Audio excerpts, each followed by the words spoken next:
Arc elasticity of demand.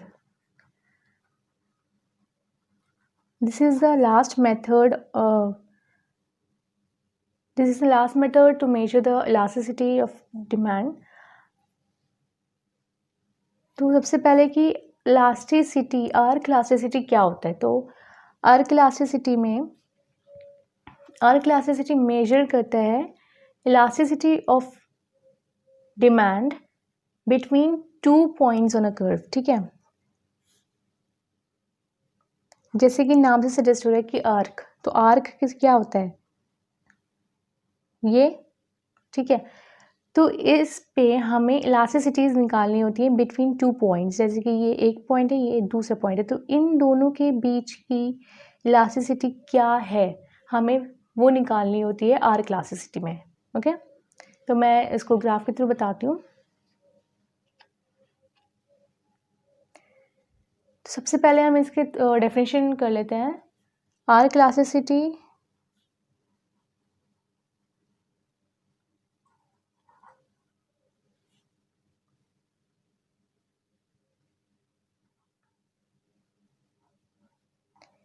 measures the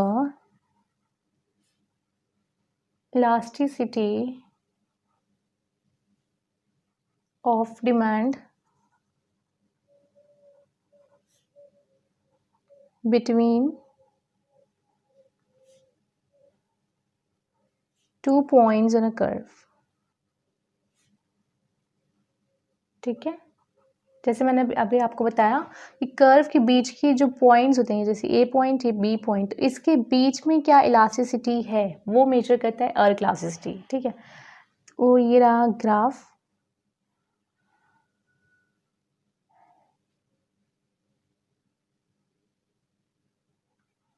This is the demand curve.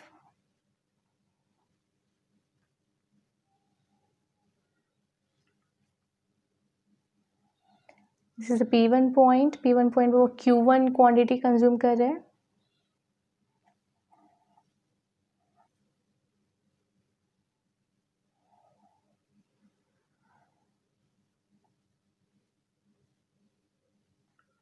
This is A, this is B.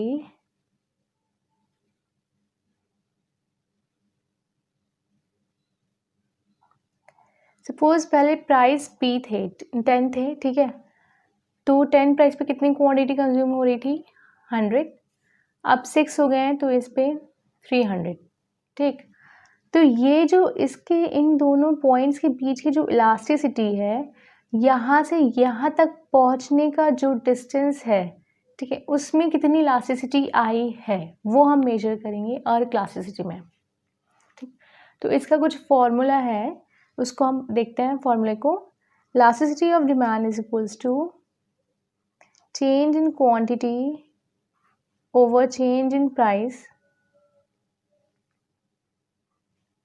into P1 plus PQ over Q1 plus Q2. This is the formula of elasticity, arc elasticity of demand. ठीक है, तो ये formula हमें कैसे मिल रहा है? अब हम इसको पढ़ते हैं कि कैसे हमें मिला है फॉर्मूला. सबसे पहले मैं ये बता देती हूँ आपको कि Q, change in Q, delta Q क्या है? Delta Q is a change in quantity. ठीक है, change in quantity. Delta P क्या है? Change in price. और P1 प्लस P2 क्या है? This is P2. तो ये है इनिशियल प्राइस, यानी कि पहले वाले ओल्ड प्राइसेस 6, ये इंटू 10 है, और प्लस न्यू प्राइस 6. ठीक है, Q1 प्लस Q2, ये 100 initial price, initial quantity, plus new quantity 300.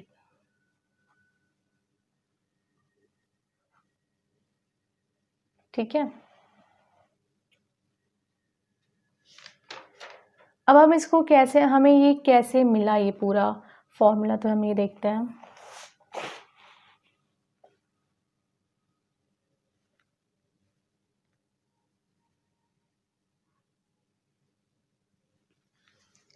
Elasticity of demand is equals to change in Q over Q1 plus Q2 divided by 2 minus change in P1 plus P2 over 2। ठीक है, तो ये जो है ये क्या है, ये हमारे पास एवरेज है initial price plus initial new quantity का, जिसको हम 2 से डिवाइड करके एवरेज निकाल लेंगे। ठीक है, अब ये हुआ, इसको हम क्या करेंगे, ये चला जाएगा मल्टीप्लाई में, तो change in Q over Q1 plus Q2 into P1 plus P2 over 2 change in P। ठीक है, यहाँ ये एवरेज से एवरेज कैंसिल। ठीक, अब change in Q1 plus Q2 into P1 plus P2 upon change in P। ठीक, अब हम क्या करेंगे, change in Q over P change in P into P1 plus P2 Q1 plus Q2। तो ये हो जाएगा हमारे पास फॉर्मूला पूरा। ठीक, ये आया हमारे पास फॉर्मूला आर क्लासिसिटी का। ठीक है, यहाँ पर ये Q1 प्लस Q2 ये क्या है, तो ये है हमारे पास Q1 plus Q2 over 2, it is the average. तो एवरेज, तो हमारे पास प्राइस क्या था पहले 10, फिर प्राइस हो गया 6, क्वांटिटी कितना था 100, और ये हो गया बढ़ के 300। तो यहाँ पर अब हम क्वांटिटी का एवरेज लेंगे, तो क्वांटिटी का एवरेज क्या हो जाएगा 100 प्लस 300 अपॉन 2, तो ये हो जाएगा 400। 200 हमारे पास क्या आएगा एवरेज ऑफ क्वांटिटी। ठीक है, इसी तरह से हम प्राइस का ले लेंगे। देख लीजिए P1 प्लस P2 ओवर 2, तो ये हो जाएगा 10 प्लस 6 16 अपॉन 2, ये हो जाएगा 8। ठीक है,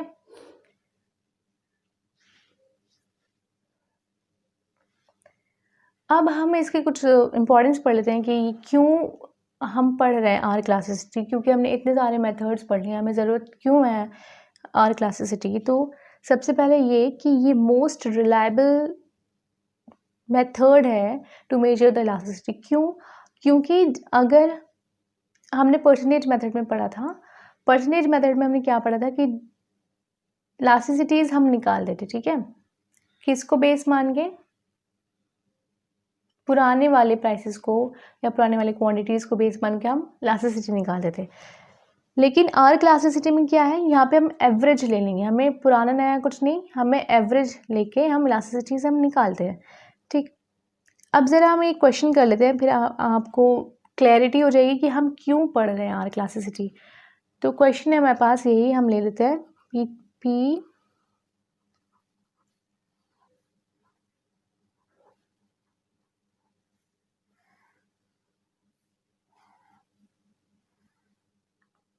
ठीक, और एक ये,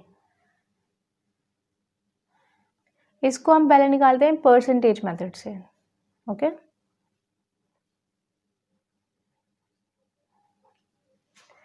अब इसको हम पहले परसेंटेज मेथड से हम निकालते हैं। तो परसेंटेज मेथड का हमारे पास क्या फॉर्मूला था, elasticity is equals to change in Q upon change in P into P upon Q। तो यहाँ पे हम देखते हैं कि चेंज Q में कितना चेंज है 200, P में कितना चेंज है 4 इंटू इनिशियल प्राइस क्या था हमारा 10 और इनिशियल क्वांटिटी हमारी 100।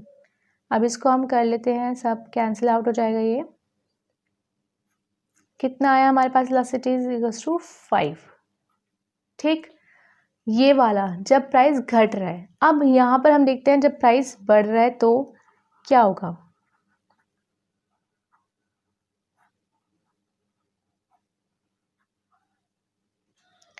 तो यहाँ पे चेंज इन क्यू कितना है 200, चेंज इन पी 4 इंटू, यहाँ पी क्या है, इनिशियल प्राइस है 6, इनिशियल क्वांटिटी है 300। ठीक है, ये सब हो गया। अब हमारे पास ये सब आ जाएगा कितना,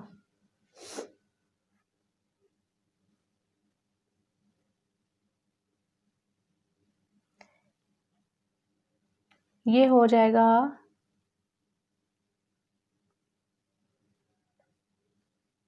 3/2। ठीक, यानी कि 1.5 इलास्टिसिटी आएगी कुछ हमारी निकल के। तो अब ये बताइए कि ये इलास्टिसिटी और ये इलास्टिसिटी सेम नहीं है, क्योंकि हमने एक ही फॉर्मूला हमने यूज़ किया है, एक ही मेथड से हम कर रहे हैं, लेकिन इनकी इलास्टिसिटी डिफरेंट है। होनी तो ये चाहिए थी कि सेम आती, लेकिन ये डिफरेंट है। तो एक ही ग्राफ पे हमारी इलास्टिसिटी कैसे डिफरेंट आ सकती है। ठीक, अब हम करते हैं आर्क मेथड से।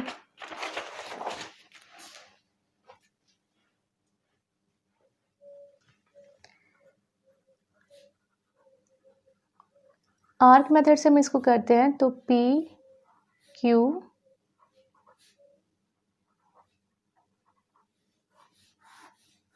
ये लेते हैं सबसे पहले। क्या था हमारा formula, change in Q over change in P into P1 plus P2 upon Q1 plus Q। Change in Q कितना है 4, चेंज इन Q कितना है हमारे पास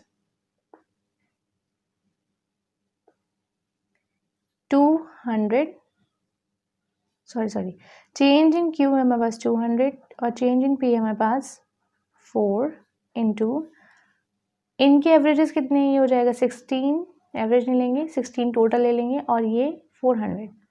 अब इसको करते हैं,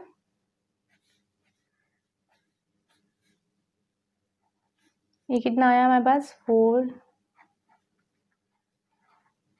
इलास्टिसिटी इक्वल्स टू 2 आ गई हमारे पास। अब हम करते हैं कि जब प्राइसेस हमारे बढ़ रहे हैं तो क्या होगा।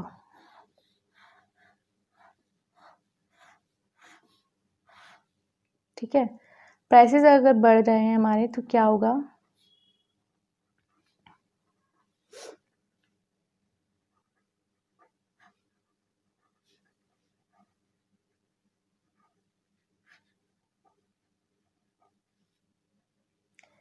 ये चेंज इन क्यू आया हमारे पास कितना 200, ये हो गया 4 इंटू,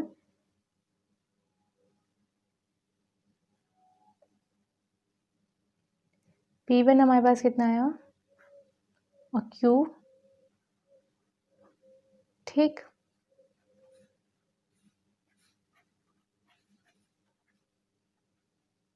कितना हुआ ये 2।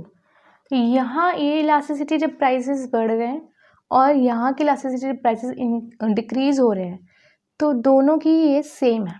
ठीक है, तो और इलास्टिसिटी में हम जब भी इलास्टिसिटी निकालेंगे और इलास्टिसिटी मेथड से जब हम करेंगे तो जो भी इलास्टिसिटीज हमारी डिफरेंट सिचुएशन में, यानी कि जब प्राइसेस घटेंगे प्राइसेस बढ़ेंगे तो इलास्टिसिटी हमारी सेम ही रहेगी।